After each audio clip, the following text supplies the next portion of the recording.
Surgical strike पर दिग्विजय सिंह ने सबूत क्या मांगे। राहुल गांधी को बैकफुट पर आना पड़ गया। कांग्रेस अब डैमेज कंट्रोल में जुटी हुई है। एंटी मोदी कैंप में भगदड़ मची हुई है। ऐसी खलबली है कि सवाल पूछिए और माइक छीनने लग जाते हैं।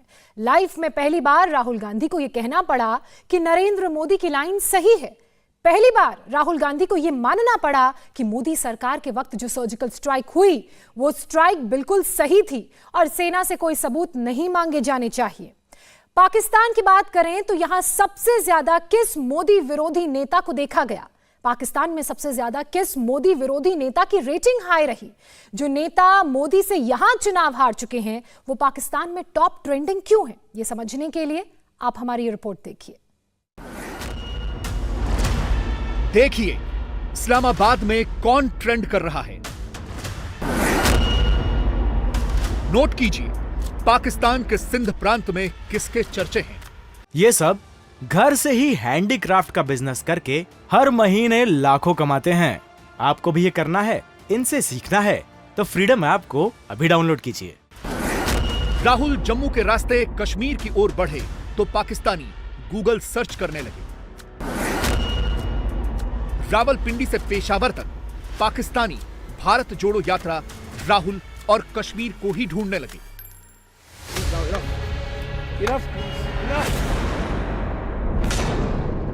Important issues है सर।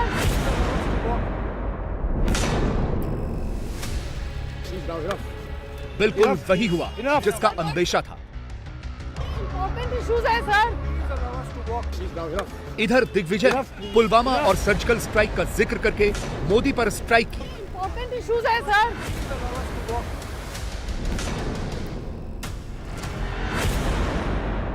उधर पाकिस्तान में वाह दिग्विजय वाह होने लगा। गूगल ट्रेंड्स पर राहुल की कश्मीर वाली यात्रा का रूट मैप पाकिस्तान में खोजा जाने लगा।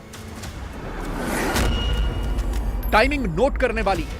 दिग्विजय ने सोमवार दोपहर करीब 1:30 बजे बोलना शुरू किया और सोमवार रात होते होते पाकिस्तान में मोदी विरोधियों के लिए तालियां बजने लगी। कांग्रेसी रहनुमा दिग्विजय सिंह भी बालाकोट हमले के तस्वीरी शवाहिद देने का मुतालिबा कर चुके हैं। कहते हैं अगर 300 हलाकतें हुई हैं तो उनके सबूत भी तो पेश किए जाएं। इस मॉन्स्टर का गला वही घोंट रहे हैं कि जिन्होंने ये मॉन्स्टर बनाया था। मोदी को एक हीरो बना के पेश किया था कि ये जनाब क्या बात है, बालाजी बाजीराव के बाद 400 साल के बाद एक दोबारा एक बहुत बड़ा हीरो निकल आया है। मारते जाओ मोदी, करते जाओ मोदी, कुछ नहीं होगा। पाकिस्तान के डॉन न्यूज पर इसी पाकिस्तानी चैनल पर राहुल की भारत जोड़ो यात्रा का स्क्रीनशॉट, उसका वीडियो। पाकिस्तान के सरकारी न्यूज चैनल पर ओवैसी यानी मोदी के सारे दुश्मन जब पाकिस्तान जैसे देशों में अचानक ट्रेंड करने लगे तो समझ जाइए गेम बहुत बड़ा है। राहुल को पता है यात्रा के आखिरी फेज में उन्हें पॉलिटिकल ठेस लग चुकी है और ठेस लगाने वाला कोई और नहीं राहुल के ही करीबी दिग्विजय सिंह हैं।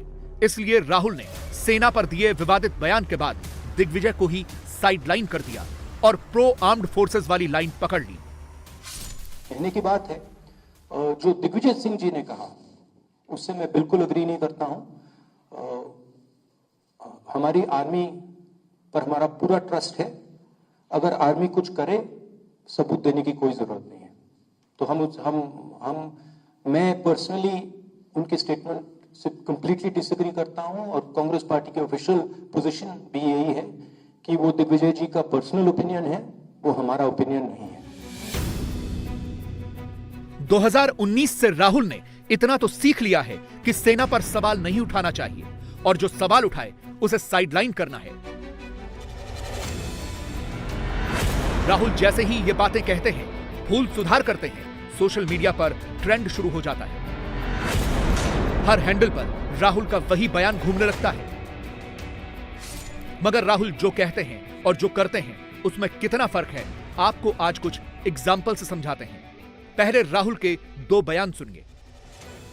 जो हमारे जवान हैं जिन्होंने अपना खून दिया है, जम्मू कश्मीर में जिन्होंने अपना खून दिया है, जिन्होंने हिंदुस्तान के लिए सर्जिकल स्ट्राइक किया है, उनके खून के पीछे आप छुपे हुए हो, उनकी आप दलाली कर रहे हो, उनकी आप दलाली कर रहे हो।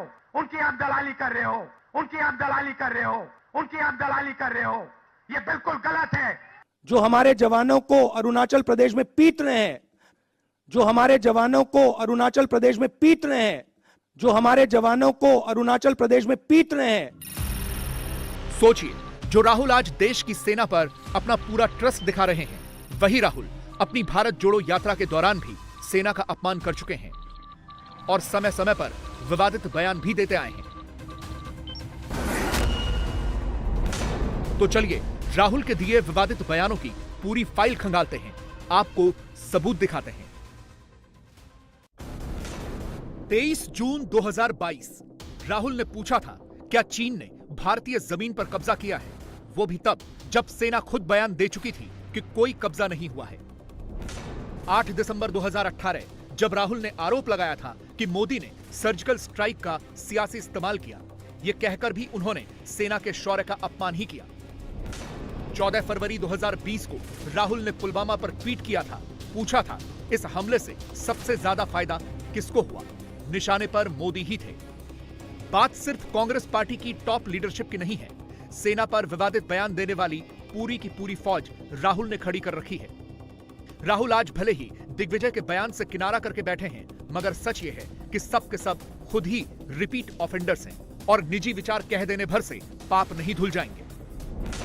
मसलन दिसंबर 2019 में दिग्विजय सिंह का यह ट्वीट देखिए, तब उन्होंने उस वक्त के सेना प्रमुख पर सवाल उठाए थे। इससे पहले अप्रैल 2017 में दिग्विजय सिंह ये तक कह चुके हैं कि कश्मीरी लोगों को एक तरफ आतंकवादी मारते हैं, दूसरी तरफ भारतीय सेना के जवान।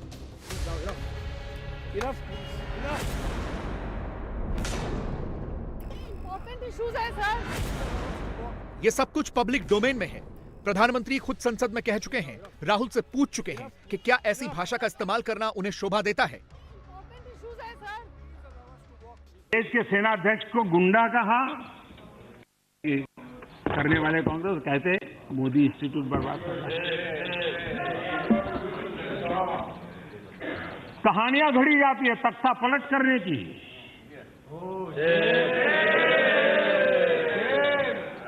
और हिंदुस्तान की सेना की इज्जत को आपने कितना बड़ा चेहरा दाव दिया। आपको मालूम नहीं है, आपने हफ्ते 2 हफ्ते शायद अपनी राजनीति कर ली होगी, लेकिन ये जो आपने पाप किया है, मैं समझता हूं हमारी सेना के दिलों पर जो घाव लगा है, हम ये बातें कहते जस्ट अपनी राजनीति के लिए, और इसलिए और मैं मानता हूं कि बहुत बुरा किया है हम लोगों ने। अब तो ऐसा लग रहा है जैसे मानो ये कांग्रेस की नीति बन चुकी है कि पहले अपने सीनियर लीडर्स से सेना का अपमान कराओ, फिर उसे निजी बयान बताकर पल्ला झाड़ लो। मैं तो श्री राहुल गांधी जी से यह जवाब मांगता हूं कि ये कैसी भारत जोड़ो यात्रा है। टुकड़े टुकड़े गैंग आपके साथ चल रही है, सेना का मनोबल गिराया जा रहा है, और राहुल गांधी भी सवाल उठा रहे हैं कि सेना कमजोर होगी। ये देशभक्ति नहीं है। कभी दिग्विजय सिंह के राज में सिमी का गढ़ था, ये मध्य प्रदेश। सेना का मनोबल गिराने का पाप और अपराध तो कम से कम कांग्रेस ना करे।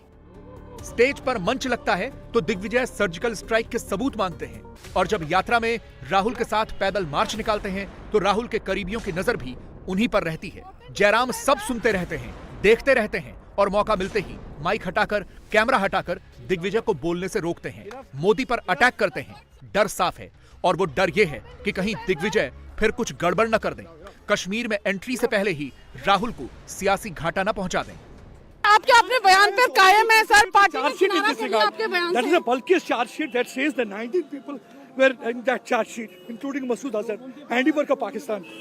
Please now, enough, please, enough, enough. Please allow us to walk. Sir, but these are important issues, sir. Important issues है sir. Please allow us to walk now. एक मिनट अभी मॉर्निंग वॉक चल रही है, अभी आगे चलने की बात हो। पर सर आपको लगता है ऐसे बयानों से बचना चाहिए? Please allow us to walk now. अभी रहने दो, अभी फिर बात होगी।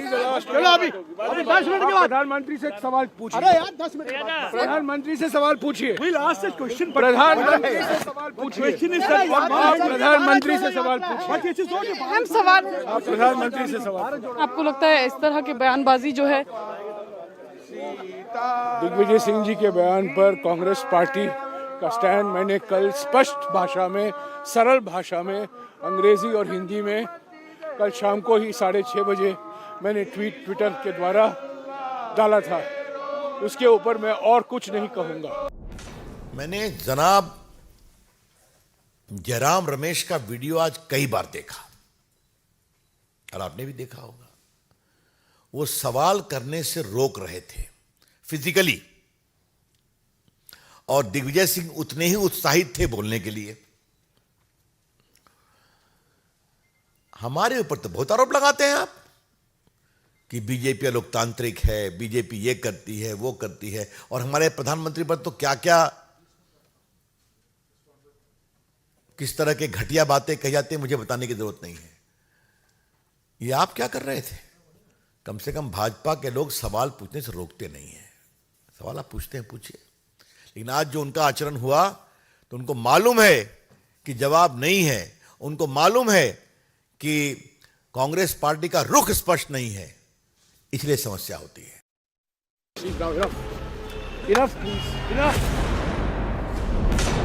जयराम रमेश का पत्रकारों को धक्का देना, सवाल पूछने से मना करना,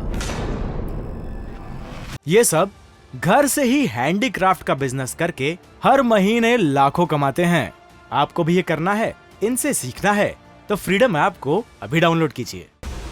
राहुल का प्रेस कॉन्फ्रेंस में आकर दिग्विजय सिंह के बयान से किनारा करना अब सब कुछ एक स्क्रिप्ट का हिस्सा लगता है, क्योंकि मंगलवार शाम आते आते दिग्विजय सिंह एक बार फिर वही टेप ऑन करके बैठ गए। ताबड़तोड़ बैक टू बैक 4 ट्वीट्स किए, खुद को डिफेंड किया और मोदी का नाम फिट करके एक बार फिर सेम पैटर्न में, सेम लहजे में इंडियन आर्म्ड फोर्सेस को ही कमजोर डिक्लेयर कर दिया। सोचने वाली बात यह है कि सेना को आगे करके पीछे से मोदी पर हमला क्यों किया जा रहा है? जवाब मोदी के एक बयान से समझिए। ने बहुत सारा समय हमारा इंडिया पाकिस्तान में खराब कर दिया। अरे वो अपनी मौत मरेगा भी, उसको छोड़ दो, हम आगे निकल चलो। मोदी अब पाकिस्तान का नाम नहीं ले रहे, मगर विरोधी 24/7 पाकिस्तान ही जप रहे हैं। इंडिया टीवी हर वक्त हर जगह डाउनलोड करने के लिए सर्च करें India TV news Google play store या ऐप स्टोर पर।